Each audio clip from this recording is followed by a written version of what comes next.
Welcome, and thanks for joining us for the July 1995 edition of Washington Report. I'm Rod Grams. Well, it has been a very active month in Washington. We've tackled some frivolous lawsuits, the national highway systems, anti-terrorism legislation. Most importantly, we've taken the first step toward a balanced budget by laying out a blueprint to eliminate the federal deficit by the year 2002. And it's all reflective of a new attitude in Congress, one that will stop the deficits and reckless federal spending, an attitude that turns back the policies of the past 40 years, and one that finally puts families and taxpayers ahead of bureaucrats and regulators. And there's no greater friend in Washington to families and taxpayers than my special guest with me today, and that is Senator Trent Lott of Mississippi. Senator Lott, who was elected the majority whip this year, is second in command to Bob Dole in the Senate, and the conservative values that led him first to the U.S. House and then propelled him to the Senate in 1988 come out of his upbringing as a blue-collar Mississippian from a family that valued work and self-sufficiency. And those values have served him well in Washington, where he is the most respected leader and a great inspiration to all of us who are new to the Senate this year. So, Senator Lott, I want to thank you very much for taking your time to be with us today. Well, Rod, it's a great pleasure to be back with you again, and I'm so delighted to have you and your other 10 new colleagues that joined you in the Senate. You've already had a profound impact on the Senate. It's been like the cavalry coming at the critical moment, and to now be in the majority and have experienced legislators like you here working on those values and those issues that you pointed out. I just listening to you, I got excited because it is a different time, and we are working very hard to turn back decisions to the private individuals and to the local governments and the state governments, and to help the families and the taxpayers of this country. And the exciting part of it is we're not just trying, we're going to do it. And this is all reflective of really what happened or began back in November of 1994. And when people talk about a revolution, it's really just a change of attitude, a new atmosphere. And where we are debating things today, like you said, not only debating, but moving forward and passing them, are issues that we talked about before but never had the opportunity to even get to the floor. Right. The people really made it very clear last year they wanted a different direction. They did not want the status quo. They were tired of Congress applying laws to them but not to themselves, not to the Congress itself. They were tired of the federal government telling them locally what they had to do but providing insufficient or no funds to do that job. They were tired of decisions being made in Washington. They were tired of being overtaxed and overregulated, and so they did something about it. They went to the polls. They voted for a different kind of congressman and senator. And the exciting thing to me, though, is that the new members that we have in the Senate, you and your other 10, you didn't just come in and sit on the back row. You immediately started having an impact. You had an impact. When we voted on the budget resolution, at one point you stood at the gate and said, no, we've got to have some relief for families with children. You know, you made it clear that without that, you know, you were going to have serious problems with going forward.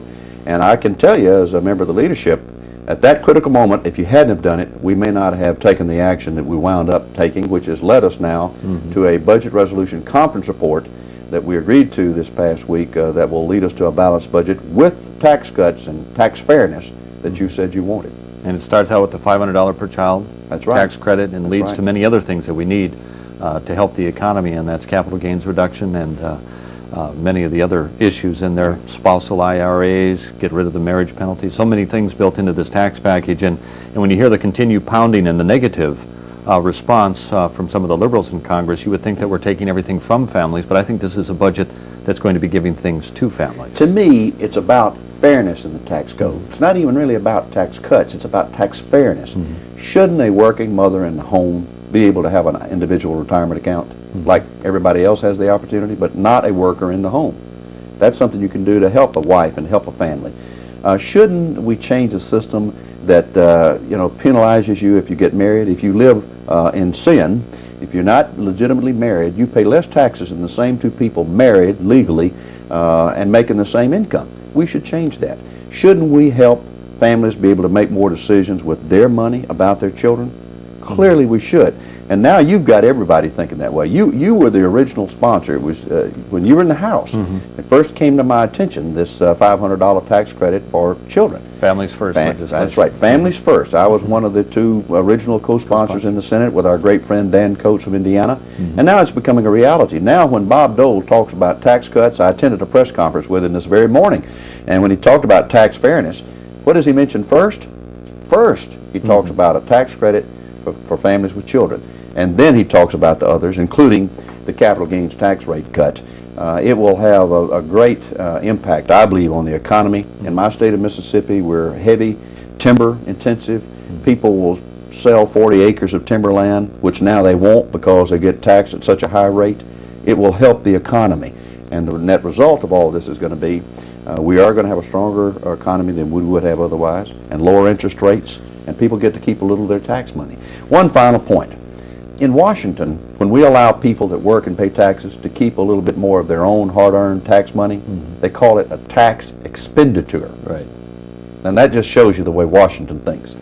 By saying it's an expenditure if we let the people keep their money. I know they have an attitude that somehow the Washington bureaucrats own the money, or the money belongs to Washington, and it's for them to decide how much they're going to let you to keep, rather than how much do you as an individual want to spend to support government in their actions. Then those in Washington, as you know very well, Rod, that think that the bureaucrats at HUD or HHS or the Department of Education can make a better decision about what you need for your children back there in Minnesota or in Mississippi than the parents of those children. That's not right. I was going to ask you what some of the reasons behind why do you feel that so many Americans are moving toward a conservative type of an attitude. Doesn't mean that conservatism is all Republican, because there are a lot of conservative Democrats, and those are the ones who crossed over and voted in the November election for a lot of Republicans this time because it was the ideals. But I think we've answered a lot of it, but could you sum it up in one word or one phrase of why you feel this mood is in the country today? Well, I think it was always there. I don't think it's new. I just think they have become activists.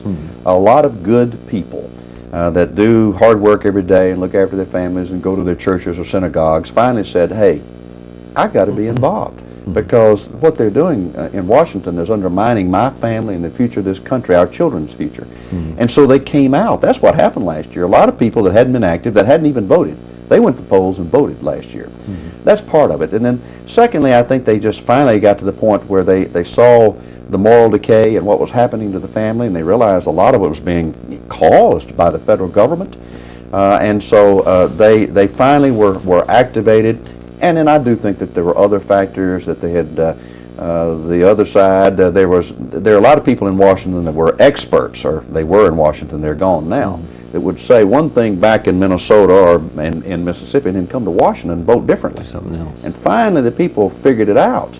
And so term limits took hold, and that is they were voted out. And then also I do think that there has been a media bias, national media bias, that did not really allow us to get our message out. And that was the importance of the House contract with America. Speaker Newt Gingrich and the House Republicans in particular kind of went over the heads of the national news media and said, we're making a pledge to you. We're signing a contract here. If you elect us, this is what you're going to get. Now, not everybody in America knew what was in that contract, but it impacted people. It had an impact. And I think those three things combined to give us the great new majority that we do have now in Washington. I remember telling a lot of people during my campaign that take party labels off and everything else and just listens to the message, listen to what we advocate and what your opponent does, and vote your conscience, and don't vote party line. And I think, like you said, the feeling has always been there, and the message was there. And I think it's set up 94, and I think it's going to be a good 96. I don't run, just as a Republican. I run on issues. I believe that I think that's what's important. Politics is more important than an individual. Right. It's the ideas and the vision. And when you go to Minnesota, or I go to Mississippi, and I talk about opportunity and incentives and growth and jobs and moral values, regardless of party or race or sex, people say, that's what I want to see happen in Washington. Not just talk. I want to see those values put into place. And that's what we're doing. All right, we're going to take a break right now. We'll be back and talk more with Senator Trent Lott of Mississippi right after this. In a life-threatening emergency, you should know what to do. Say a loved one exhibits unusual symptoms. The first thing to do... Clear! No, the first thing to do is pick up the phone and dial your local emergency number. Call 911 first. Right. How about mouth-to-mouth? I don't think so. To learn more about life-saving techniques, contact your Red Cross.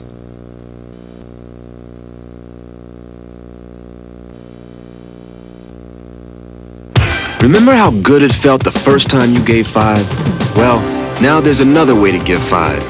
Set a goal to give more.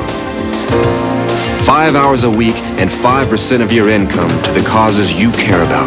It'll make you feel like a winner every day of your life. So give more. Give 5.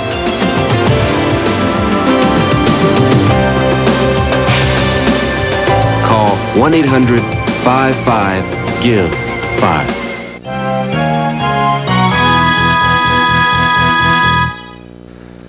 And we're back. Thanks for joining us again. My special guest today is Senator Trent Lott of Mississippi, also the Majority Whip here for Republicans in the Senate. Trent, again, thank you very much for taking your time to be with us today. I'm enjoying it very much. Now, you can say we've had a pretty good couple of weeks Yes. in Washington. We did get the budget out of conference, many other things, the National Highway System bill and other things. So Passed a major telecommunications bill. I know that you did some announcing in the broadcast area, and we passed a major deregulation and free competition telecommunications bill.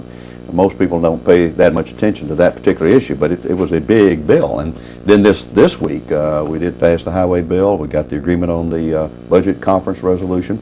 We did reject President Clinton's nominee for Surgeon General. So I think it was a pretty good couple of weeks. going to the budget, it's very important, I think, that we made sure that we did balance the budget in 7 years. We talked about the tax relief, which was another very important part of it. But strong criticism from many. Where do you think the real benefits are going to come from in this? I know the President came out with his alternative budget, Clinton #2, calling for a 10-year glide path rather than 7. But overall, I think the bottom line is the Republicans are on the right track, and as you said, answering the call that voters put out in November. Yeah. Well, let me just say on the President, I would like for him to be involved. And I think he was trying to say he'd like to work with us as we go toward a balanced budget. I hope he meant it, and if he does, I think it'll be good for the country. The budget resolution we came up with, basically, it does try to downsize some programs. It does hopefully lead to the elimination of some unneeded agencies and at least one department of government. It does try to control the rate of growth of a lot of programs. But I want to emphasize this, Rod. I just happen to have the numbers right here with me. Under our program, we do have some controls on Medicare. But what we hope to have on Medicare first is a way to guarantee that it stays solvent. We want to give our senior citizens a greater opportunity to choose on their own, like other people do, through hopefully a system maybe of a voucher or at least a choice of what they use for Medicare. But even with these changes, Medicare over the next 7 years will go up $349 billion. So we are controlling the rate of growth, but we still are going to have a significant growth in the Medicare program and in the Medicaid program. We're just going to try to have reforms that will make the programs better and will protect them. I think that's the bottom line when we're talking about reducing the size of government. It isn't to slash and burn and cut. No. But it is out there to try trim, streamline, just like a business would have to do. But then the bottom line is you've got to provide a better service at a lower cost, no exceptions. Well, I've told my people in Mississippi that are concerned about some programs that affect our own state. And what I have said, look, we should look at every program, every agency, every project, every department, and ask, are we getting our money's worth? Do we need this agency? Is it doing what it was supposed to do? Has it outlived its usefulness, including the programs that affect my state? And I can't just say let's do it in programs that involve New York or Minnesota. We've got to ante up too. And most of the time we're not talking about eliminating a good program. We're talking about hopefully making it better, or perhaps at least controlling the spending. It's called fiscal responsibility. When I was growing up in a blue-collar family, my dad was a shipyard worker, pipe fitter, my mother's school teacher. We lived within our means. I think the federal government ought to do that. And not to mortgage our future of That's our right. children and grandchildren. That's right. What about the balanced budget amendment before we get off the budget area? Are we going to get another shot or another vote on balanced budget? I mean, right now we've got a Congress that's intent on balancing it without having the law in effect. And I think we should do that. But it might not always be there. Well, I still believe that in the future we will need the additional leverage that the Constitution would provide to us. Bob Dole, as you know, and maybe you talked about it on your show, he invoked a procedure whereby we can come back and vote again on the constitutional amendment for a balanced budget. We need one more vote. We do have one prospect that we hope maybe we could get someday. So this fall or next year, at any point, if it's it appears that we do have that additional vote, for sure, then we'll bring it up and we'll get the job done. I certainly would like to see that happen. And just so nobody forgets, it only gives the opportunity for the states to look at it and ratify. Right, That's that's all right. Washington is doing, is opening a gate to allow the states to make that That's final right. decision. Ratification. Other bills coming up, regulatory relief is going Yep. to be a major issue. You know, Rod, when people come up from my state, small businessmen and some industry people, we don't have as much industry as you have in Minnesota, farmers and cattlemen, they are interested in all these other things. But the thing that really gets them up on the edge of their seat is regulatory reform. The regulatory burden in this country is really killing jobs. It's hurting businesses and industry and professionals, everybody as a matter of fact. The alphabet soup that we have in Washington, the IRS, the FCC, the ICC, the FDA, it's endless. And so all we're trying to do is say, let's get some kind of controls on it. Let's base it on sound science. Let's assess the risk. And let's have a cost-benefit test. Let's see if the cost is worth what you're going to get out of it. So I believe we're going to get a good regulatory reform bill, and we're going to take it up in the next few days, and hopefully we'll get it done by the middle of July. Those who said that were instrumental in building this regulatory empire say that we want to jeopardize clean air, clean water in the future, but that's absolutely insane. I want to drink clean water. I want to breathe clean air. But I think that a lot of the requirements that we put on business and industry, not only does it not help get clean air and clean water, it complicates it because it makes it more difficult. It puts in requirements that don't make good sense. I think on a lot of these rules and regulations when it comes to the environment and conservation, what we need is common sense. We don't need to go to the extreme either way. And that's what we're trying to find. We're trying to find a balance, and it has not been in balance. The left-wing extremists have taken over so many of these issues, and we're trying to bring it back to a common sense approach. What about welfare reform? That's going to be very hotly I would rate all of these are debated very issue. important, but I think that if we, at the end of this year, can look back and say, yes, we passed a budget that would be balanced by a specified period of time, we gave the people some tax relief, and we got welfare reform, it will have been a good year. Everybody says that we need it. But we got to make sure we do it right. We delayed it a little bit in the Senate, and the press had been came to me and said, well, what does this mean? Does this mean you can't get an agreement? No. What it means is we want to do it right. And we have a golden chance this year to have some genuine welfare reform that will help people get off of welfare, that would require some work, that would try to find a way to help deal with the illegitimacy in this country. And that's a real challenge, but I believe, once again, we're going to get it done. I think back, I heard a speech, J.C. Watts, a what an freshman over inspirational from Oklahoma, guy, and I heard him say one day the success of the welfare program is not how many people are on it, but how many people get off from That's welfare, right. and I think that's the real And here he underlying is, pitch. an African-American from Oklahoma, a great guy and an inspirational speaker, and when he says it, he's speaking from experience, and that's what we need more of. All right, we're going to take another break. We'll be back and talk more with Senator Trent Lott of Mississippi right after this. Your approach is looking good cover. The men and women in the National Guard and Reserve face some tough challenges when they serve. Challenges that teach them discipline, leadership, and technical skills that make them better employees. So when they need time off to serve, don't make their toughest challenge approaching you.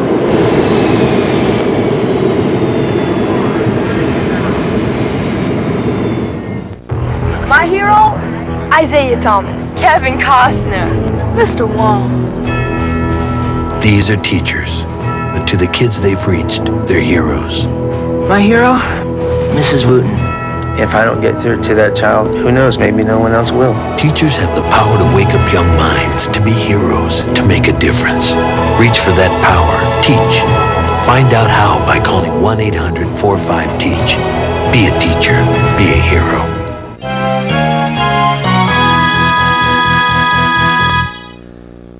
And again, thanks for joining us today, and our special guest, Senator Trent Lott of Mississippi. Trent, again, thanks very much for being with us. Thank you. I'm enjoying it. One international issue, national security reform.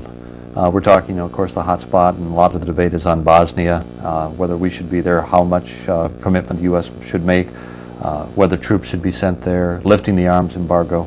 Where do we stand? I know a lot of people say if you don't like what the president said today, wait a week, he'll change his position. We don't want to get into the politics, but well, overall. first on national security, we have been cutting defense now 10 years in a row, and we're beginning to get in a dangerous situation. Morale is beginning to be affected. Housing for our military men and women is not adequate in many instances. We're depleting our resources that we built up during the 80s and the early 90s. I hope we won't repeat the same mistake we've made 3 times earlier this very century, and that is to drop our guard and allow some nut, some tyrant, whether it's Hitler or Saddam Hussein or who knows who it might be in the future in Russia, take advantage of that situation. So we're going to try to get a better military, not spend as much as we used to, but also make sure that we keep a strong military. Now, in the case of Bosnia, it is a tough decision as to what to do, but in my opinion, we clearly should not put ground troops in there.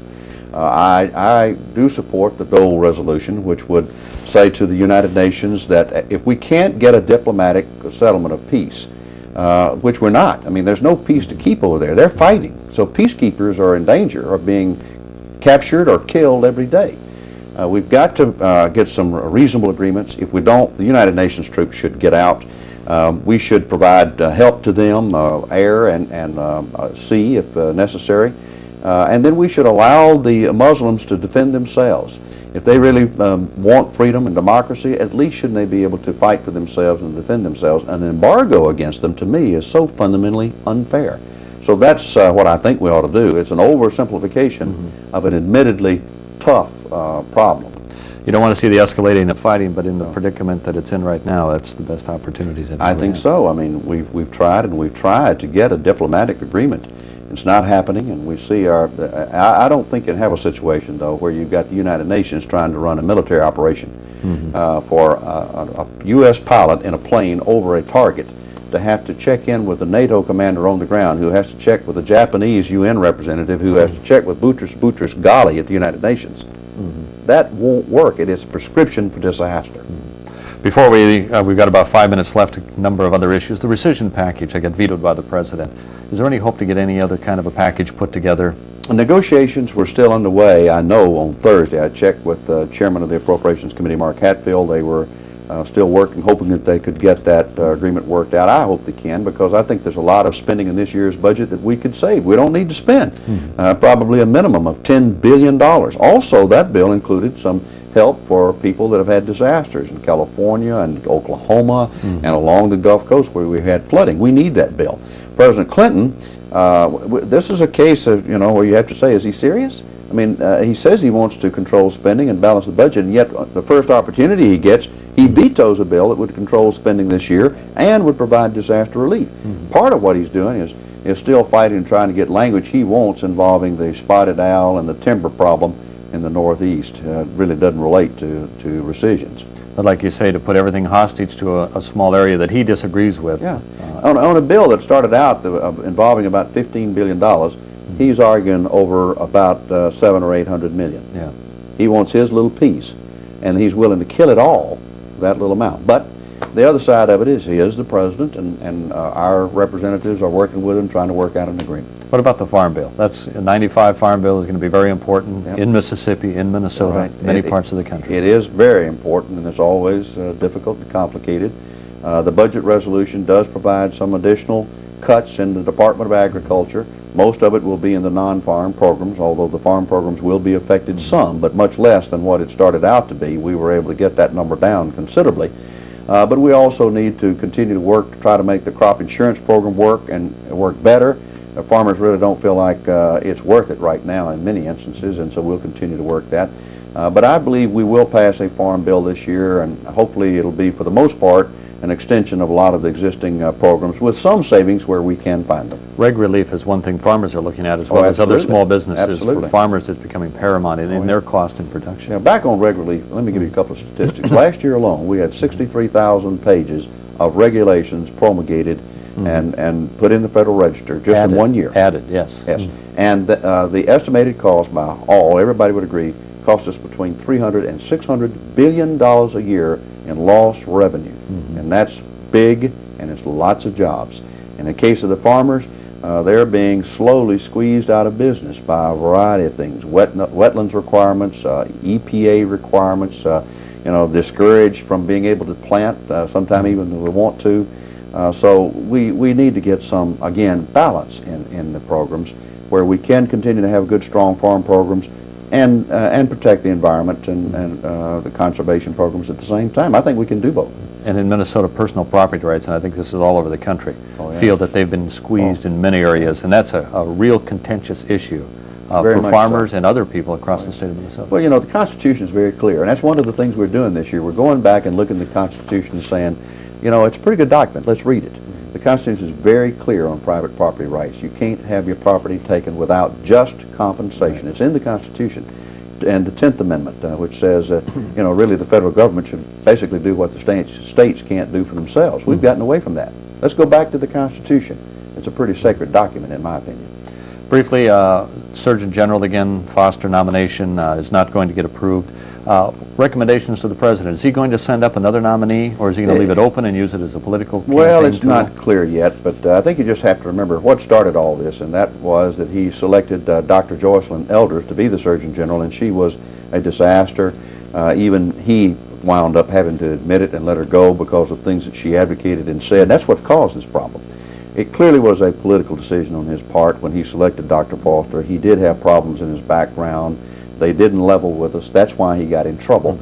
But the proof that he didn't have to do this and that he knew what he was doing was he could have selected a guy by the name of Dr. Roy Rowland, a doctor from Georgia who had been a member of Congress, loved by everybody, would have been confirmed like that unanimously. He knew it. He was his other final choice. If he'd have gone with him, there'd been no problem. He picked the one that was guaranteed to be a problem.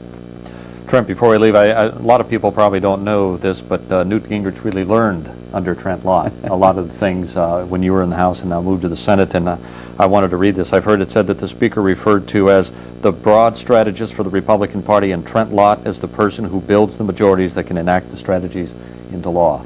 I think you've done a great job, Trent, while you were in the House, and briefly in 10 seconds, what do we look for in the next 6 months of this year from the Senate? Well, a lot of activity, but following through with our commitments. We're going to balance the budget, we're going to change the spending, we're going to strengthen our military, and we're going to keep in mind the families in America, and we're going to try to help them.